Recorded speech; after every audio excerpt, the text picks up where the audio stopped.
Huwag na tayo maglokohan. Yung kahapon, kasi may 13 na kayo at gusto nyong palitan ang Senate President kasi gusto nyo tuloy-tuloy na yung impeachment at ang gusto nyo, grupo nyo ang magdikta ng tempo through the presiding officer.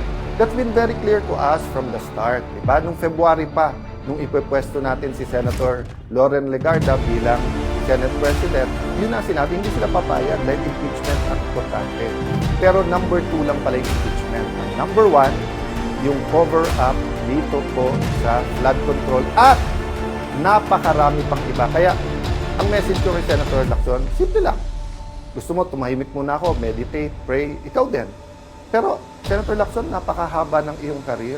Nakilala ka bilang nag-expose, nakilala ka na sinusundan mo yung ebidensya.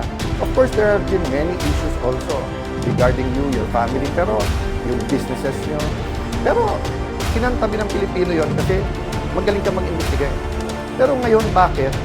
Panay comment mo na lang sa mga witnesses, pero ayaw mong humarap sila sa committee. So, ako hindi ko sinasabi na lahat ng witnesses na to, former Marines, mga bodyguards, mga former military, active military yung iba, ha, na naging security. Hindi lang ni former congressman and head of the Appropriations Committee ng House na si Saldico. Marami pa po dyan kasi alam naman po natin na parating may security naman po ang ating mga congressman, senador at mga sekretary. Diba? Alam naman po natin yon. Alam natin hindi sila pipit bingi.